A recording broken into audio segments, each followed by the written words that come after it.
30 నిమిషాలలో నొప్పి లేకుండా వేడికోస్ స్వయం చికిత్స ఆవేశ హాస్పిటల్ హైదరాబాద్. మిత్రులందరికీ నమస్కారం. ఈ రోజు ఒక సున్నితమైనటువంటి అంశంతో మన అడ్వకేట్ నాగేశ్వరరావు పూజారి గారు మన ముందు ఉన్నారు. వారిని అడిగి ఆ అంశం ఏంటో దానికి సంబంధించిన విషయాలు ఏంటో తెలుసుకుందాం. సార్ నమస్తే.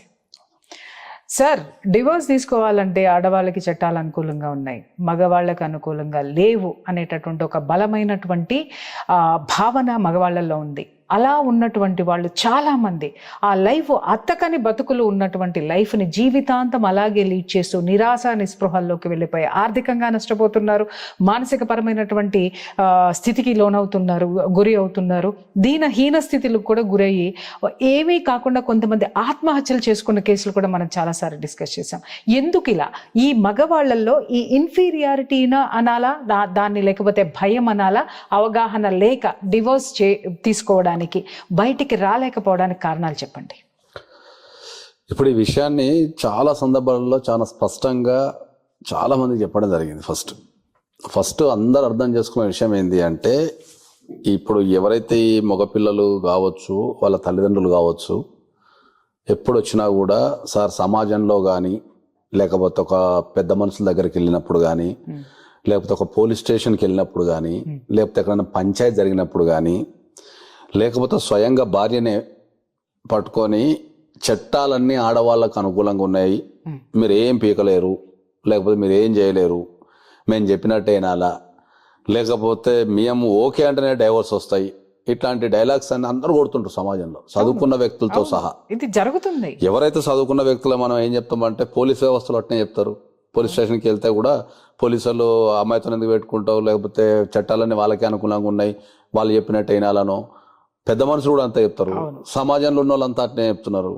కాబట్టి నేను అందరికి ఒకటి చెప్పేది ఏంటి అంటే, చట్టాలు అనేటి మగవారికో లేకపోతే ఆడవారికో ఎక్కడ కూడా అనుకూలంగా రాయబడలేదు.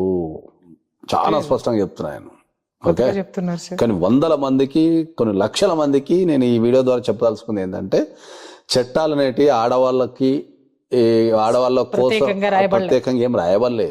వాళ్ళకి కొన్ని ఫెసిలిటీస్ ఇచ్చారు అంతే, అంతే తప్ప వాళ్ళకేం చట్టాలేం, వాళ్ళకేం మొత్తం వాళ్ళ చట్టాలు వాళ్ళ చుట్టాలేం కాదు. అదే అంటున్నా. మరి అందరు ఏమంటారు అంటే, వాళ్ళకు బీయింగ్ ఏ ఉమెన్ ఏంటంటే కొన్ని ప్రొవిజన్స్ ఎక్కువ ఇచ్చారు అంతే, కొన్ని ప్రత్యేక పరిస్థితుల ద్వారా కొన్ని ప్రొవిజన్స్ ఎక్కువ ఇచ్చారు అంతే. వీక్ జెండర్ బై అనొచ్చు, మానసికంగా కానీ, శారీరకంగా కానీ, సెంటిమెంట్ పరంగా కూడా వీక్ జెండర్ కాబట్టి comparison to men they are always good. కాబట్టి వాళ్ళకి కొన్ని ప్రొవిజన్స్ ఇచ్చారు తప్ప దాని ద్వారా చట్టాలు వాళ్ళకి ఏం అనుకూలంగా ఏం లేవు. అనుకూలంగా రాయరు, వాళ్ళ ప్రొటెక్షన్ కోసం రాస్తారు.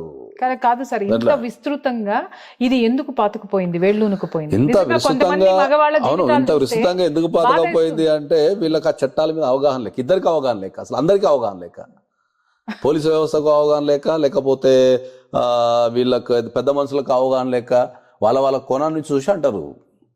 సో చాలా మంది, ఇప్పుడు మీరు అన్నట్టు మీ దగ్గరికి ఎన్ని వందల మంది అబ్బాయిలు వచ్చి ఏడుస్తూ సమస్యలు చెప్పుకొని, అయ్యో మేము ముందు డైవర్స్ అప్లై చేసుకుంటే మా జీవితం సంకనాగిపోద్దంట కదా, లేకపోతే మాకు అదైద్దంట కదా, మాకు ఇదేద్దంట కదా అని వీళ్ళు బాధపడుతూ ఏం చేస్తారు అంటే, వీళ్ళు చేయాల్సిన పని, చట్టపరంగా చేయాల్సిన పని చేయకుండా వాళ్ళు కుమిలిపోతూ, వాళ్ళు మానసికంగా, శారీరకంగా అన్ని రకాలుగా వీక్ అయిపోతున్నారు.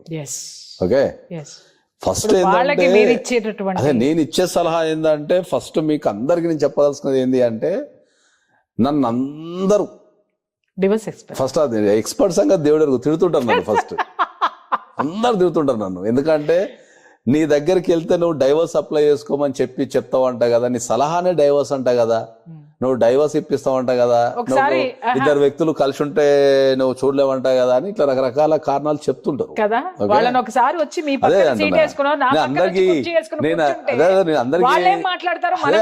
నేను అందరికి ఏం చెప్తా అంటే ఏంటంటే, వీళ్ళు అందరికి అర్థం కాని విషయం ఏంటంటే, మనిషి అంటే జీవితం ఒకటే, మళ్ళీ దీనికి ఆప్షన్ లేదు మనకు. మళ్ళీ ఇప్పుడు చచ్చిపోయారు, పొద్దాలు కొడతా, మళ్ళీ ఫ్రెష్ గా స్టార్ట్ చేస్తాను, లేకపోతే ఈ ఒక్క రోజు వేస్ట్ అయిపోయింది కదా, డిలీట్ చేసుకుని మళ్ళీ ఎక్కువ పోతా నీకు, లేకపోతే ముంగడి ఫార్వర్డ్ చేసుకొని, ఏం లేదు అది ఆప్షన్. చెప్పేది ఏంటంటే, ఏ వ్యక్తి అయినా సరే ఒక్క ఏజ్ అనేది కరెక్ట్ ఏజ్ ఏంటంటే, నా దృష్టిలో కరెక్ట్ ఏజ్ 25 to 35.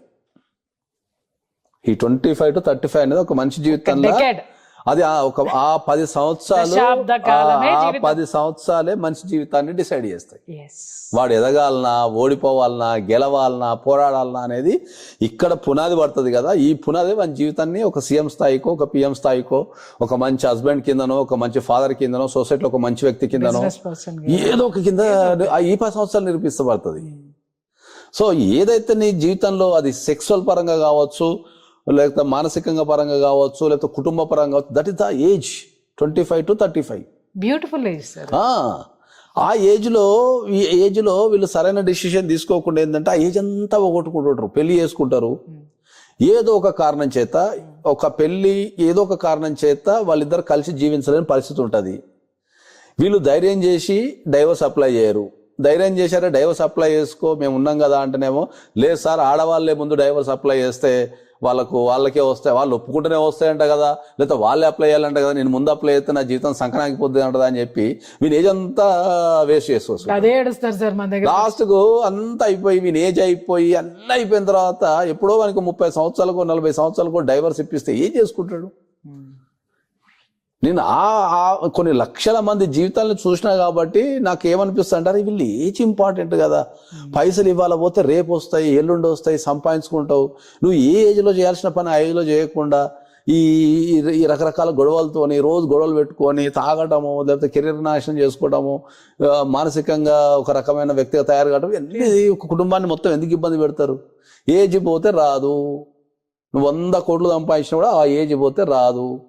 నీకు పోరాటం నేర్చుకో. సార్ ఇప్పుడు నేను డైవర్స్ వేస్తే నా భార్య 498 వేస్తుంది అంటే వీళ్ళందరూ తెలియని విషయం ఏంటంటే వాళ్ళ భార్య 498 వేయాలనుకుంటే డైవర్స్ పెట్టకుండా కూడా వేస్తుంది పోయి. Wife has every right A time అయినా నడుచుకుంటా పోయి పోలీస్ స్టేషన్ పోయి నా మొగుడు నన్ను కొడుతుండు, తిడుతుండు, లేకపోతే ఇబ్బంది పెడుతుండో డిఫాల్ట్ తీసుకుంటాడు. దానికి మరి దీనికి సంబంధం ఏముంది? ఇక్కడ క్లారిటీ ఇస్తున్నాను సార్. 498A పెడితే అరెస్ట్ చేస్తారు, కొట్టేస్తారు, జైల్లో వేస్తారు. 498 కేవలం వాళ్ళు 498A అందుకే మనం చాలా సందర్భాల్లో చెప్పినాం 498లో అరెస్ట్ చేయడం అనేది చాలా అసంభవం. అన్లెస్ అంటిల్ వాళ్ళకి ఏమైనా దెబ్బలు తగిలి రక్తాలు గారి ఏమైనా హాస్పిటలైజ్ అయితే అక్కడ ఏమన్నా ఆలోచిస్తారు, భార్యకి ఏమన్నా జరిగితే తప్ప వాళ్ళు జనరల్ గా పోయి సమస్య చెప్తే ఫిజికల్ గా ఏమైనా దెబ్బలు విపరీతమైన దెబ్బలు ఉండాలి. మళ్ళీ కూడా విపరీతమైన దెబ్బలు ఉండి ఫిజికల్ అటాకింగ్ జరిగితేనో లేకపోతే ఎట్లాంటివి జరుగుతున్నాయి తప్ప అరెస్ట్ అనేది ఉండదు 498లో. 498 అరెస్ట్ అనే పదమే లేదు. అంటే ఇక్కడ ఒకటి సార్, ఆడవాళ్ళు కేసులు పెడితే జీవితాంతం కోర్టుల చుట్టూ తిరగాల్సి వస్తుంది. ఎందుకంటే జీవితాంతం కోర్టుల చుట్టూ తిరగాల్సి వస్తుంది అంటే నువ్వు ఎప్పుడైనా సరే ఒక సరైన అడ్వకేట్ ని కానీ, ఒక ఎక్స్పర్ట్ అడ్వకేట్ ని కానీ, ఒక సరైన సలహాలు తీసుకొని సరిగ్గా చేసుకుంటే నీకు జీవితాంతం కోర్టు తిరగాల్సిన పనేం లేదు. ఇది చాలా మందికి సందేహం అడుగుతాను సార్. ఇక్కడ ఒక విషయం మీరు అంటారు, ఎప్పుడు అంటూ ఉంటారు ఎక్స్పర్ట్స్ ది అడ్వైస్ తీసుకోండి అని. సార్ నా ఎదురుగుండా కనిపించేవాడు నాకు ఎక్స్పర్ట్ అనిపిస్తున్నాడు sir, how can I decide? అదే అంటున్నాను, ఒక ఎక్స్పర్ట్ అడ్వకేట్ ని ఎట్లా డిసైడ్ చేస్తారు? నా ఎదురుగుండా ఉన్నవాడు ఏం చెప్తే నాకు అదే లోకం అని అనిపిస్తుంది, అదే గొప్పగా చెప్తున్నారు వాళ్ళు, కానీ ఇంప్లిమెంటేషన్ వచ్చేసరికి అడ్వకేసీ ఫీల్డ్ లో ఉన్న ప్రధాన లోపం ఏంటంటే ఏ ఏజ్ లో ఉన్న వ్యక్తి అయినా కూడా మాకు రెగ్యులర్ జరిగే విషయాలు చెప్తావేనండి. అడ్వకేట్ ఫీల్డ్ లో ఉన్న ప్రధాన లోపం ఏంటి అంటే ఏ ఏజ్ వ్యక్తి అయినా సరే వెళ్ళి ఎల్ఎల్బి అడ్మిషన్ తీసుకొని అడ్వకేసీ పాస్ కావచ్చు, అడ్వకేట్ ఎల్ఎల్బి పాస్ కావచ్చు. ఎల్ఎల్బి పాస్ అయిన తర్వాత ఇమీడియట్లీ ఆయన ప్రాక్టీస్ స్టార్ట్ చేయొచ్చు. సో ఇప్పుడు ఒక 50 సంవత్సరాలు ఉన్న వ్యక్తి అడ్వకేట్ ఎల్ఎల్బి పాస్ అయిన తర్వాత ఇమీడియట్లీ తెల్లారి ఆఫీస్ పెట్టుకుంటాడు. ఎక్స్పీరియన్స్ ఉండదు. ఇప్పుడు ఒక క్లయింట్ వెళ్ళినప్పుడు ఏమనిపిస్తుంది అంటే జనరల్ గా అరే ఏజ్ పెద్ద ఉంది కదా, ఎప్పటి నుంచి అడ్వకేట్ ఏమో బాగా ఎక్స్పీరియన్స్ ఉందేమో అనుకుంటాడు ఈయన. నేనేమంటా ఒక టాప్ మోస్ట్ అడ్వకేట్ లేకపోతే ఎక్స్పీరియన్స్ అడ్వకేట్ అంటే వాళ్ళ డేటా అడగండి. ఇంకొక విషయం సార్, ప్రతి కోర్టుకి వెళ్ళనాళ్ళు కూడా అద్భుతంగా చెప్తుంటారు వ్యాఖ్యాతలు. మాటల గారడి ఇక్కడ చాలా జరుగుతుంది. దాని వల్ల కూడా చాలా మంది అడ్వకేట్స్ ని నమ్మనటువంటి సిచ్యుయేషన్ కూడా వచ్చినటువంటి స్థితి చాలా మంది ఉంది. తర్వాత రెండోది ఏంటంటే మనకు బార్ కౌన్సిల్ ఆఫ్ ఇండియా కూడా కొన్ని సందర్భాల్లో సుప్రీంకోర్టు కూడా, మద్రాస్ హైకోర్టు, తర్వాత రాజస్థాన్ హైకోర్టు, తర్వాత చాలా మంది చెప్పింది ఏంటంటే ఫేక్ అడ్వకేట్స్ ఉన్నారు. ఒక 30% ఆఫ్ ద అడ్వకేట్స్ ఫేక్. మరి అది పరిగణలోకి తీసుకు, మరి అదే అంటున్నా కదా, నువ్వు ఇవన్నీ వెరిఫై చేసుకోవాల్సింది బాధ్యత.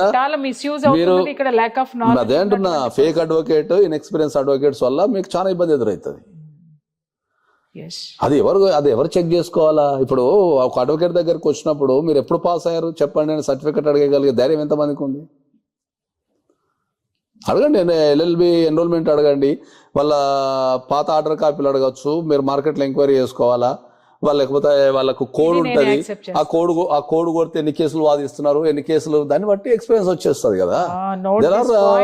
వాళ్ళ కోడ్ కొడితే వాళ్ళు ఎన్ని కేసులు వాదిస్తున్నారు, ఎంత ఎక్స్పీరియన్స్ ఉందనేది డెఫినెట్ గా నెట్ లో వస్తుంది, అది ఒకసారి చూసుకోండి. కాబట్టి అదే చెప్తున్నా, కాబట్టి చట్టాల మీద సరైన అవగాహనతో పాటు మిమ్మల్ని డ్రైవ్ చేయగలిగే శక్తి ఉన్న అడ్వకేట్స్ కావాలా.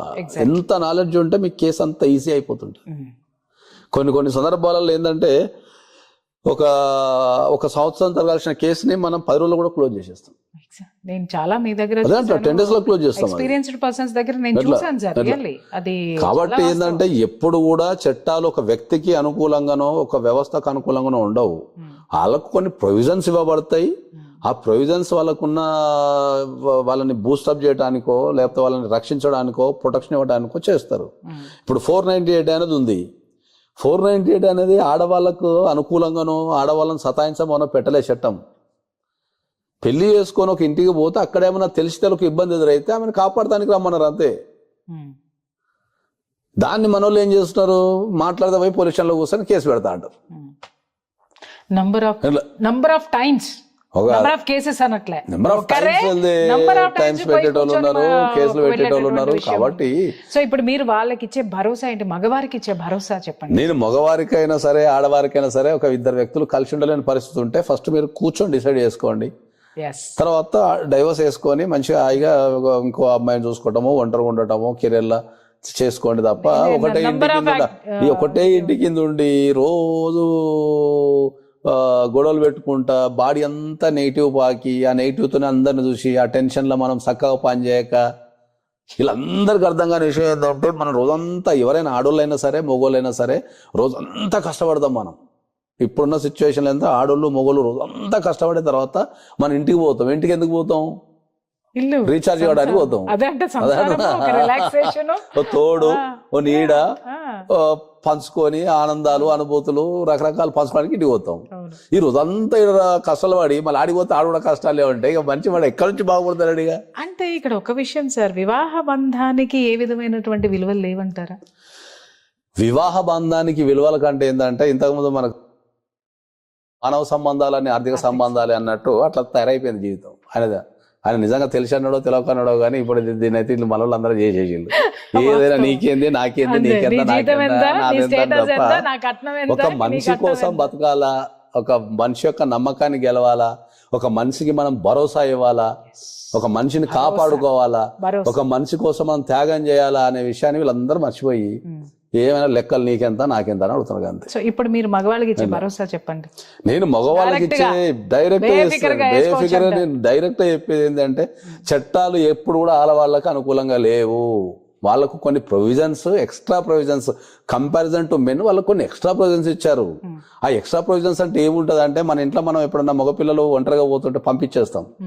ఓకే, ఒక ఆడపిల్ల ఒంటరిగా పోతుంటే పంపించం మనం. ఎవరో ఒక ఎస్కార్ట్, తమ్ముడో చిన్నోడో పెద్దోడో ఏదో ఒక ఎస్కార్ట్ ఇచ్చి మనం పంపిస్తాం. అర్థమైందా? దాని అర్థం ఆమెకు ఒక ఎస్కార్ట్ ఆమె క్షేమం కోసము, ఆమె సేఫ్టీ కోసం, సపోర్ట్ కోసం ఎస్కార్ట్ ఇస్తాం. కానీ ఎవరైనా కనిపించుంటే తనమని పంపాం కదా. పోతూ పోతూ చూసాను ఎస్కార్ట్ అని కూడా పోదు కదా. కాబట్టి చట్టాలు అనే దాని మీద ఎక్కడ ఈ సమానము వీళ్ళకి ఎక్కువ వీళ్ళకి తక్కువ అని లేదు. ఆడవాళ్ళైనా సరే వాళ్ళకి అన్యాయాలు జరుగుతున్నాయి. అన్యాయాలు జరిగినప్పుడు కూడా వాళ్ళని కోర్టుకు రమ్మని చెప్తారు. మగవాళ్ళు కూడా అంతే, వాళ్ళకు అన్యాయాలు జరుగుతున్నాయి, జరిగినప్పుడు కోర్టుకు రమ్మని చెప్తారు. ఇప్పుడు వాళ్ళలో కూడా అవేర్నెస్ కొంచెం పెరిగింది సార్. ఎందుకంటే వాళ్ళకి ఇప్పుడు 498 వాళ్ళ మీద కూడా వాళ్ళ తరపు నుంచి కూడా అరెస్టులు చేయమని, కేసులు తీసుకోమని కూడా సుప్రీంకోర్టు కూడా 498 కాదు, జనరల్ అది కొద్దిగా రాంగ్ గైడెన్స్ పోయింది. అది బాగా అది ఎట్లా 498 అనే సెక్షన్ ప్యూర్లీ ఫర్ లేడీసే. మరి మగవాళ్ళ సంరక్షణకి ఏముంది?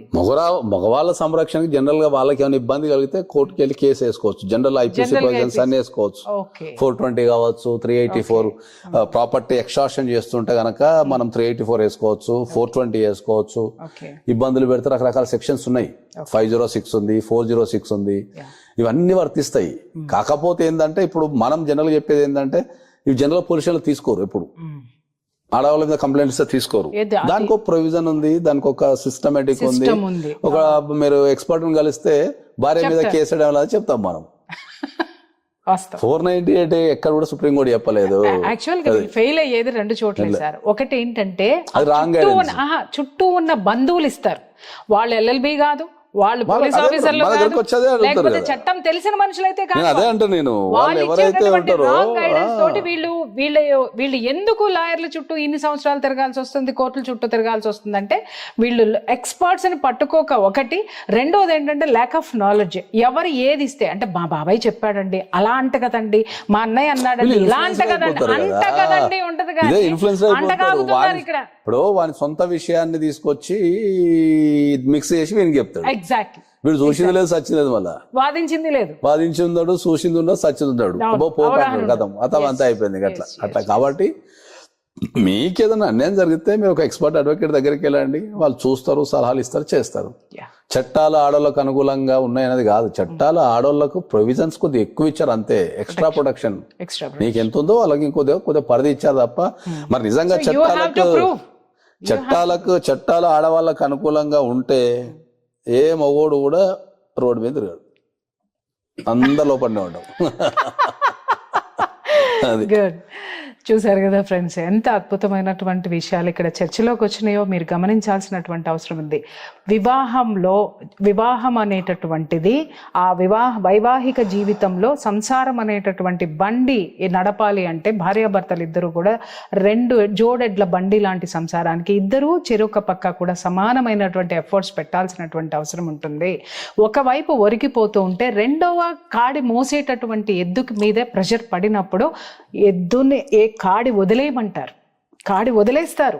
యజమాని ఎప్పుడు కూడా కాడి తీసి పక్కన పెడతారు. ఇక్కడ ప్రకృతి కూడా ఏం చెప్తుంది అనంటే కష్టాలు కన్నీళ్లు పడుతూ ఇదే జీవితం అని కాదు. సార్ చెప్పారు, 1 దశాబ్దం మాత్రమే మీకు విలువైనటువంటి జీవితం ఉంది. ఉంటారా? మీరిద్దరూ కలిసి కూర్చొని, భార్యాభర్తలు ఇద్దరు కలిసి కూర్చొని ఒక అవగాహనకు వచ్చి, ఒక అండర్స్టాండింగ్ వచ్చి అద్భుతమైన జీవితాన్ని గడపండి. లేదు అని అంటారా, ఇంకొక అద్భుతమైన జీవితం, మళ్ళీ పెళ్లి చేసుకోవాలనే కాదు. సార్ చెప్పారు, అద్భుతమైన యాక్టివిటీస్, ఇంకేదైనా మీరు స్థిరపడవచ్చు లైఫ్లో.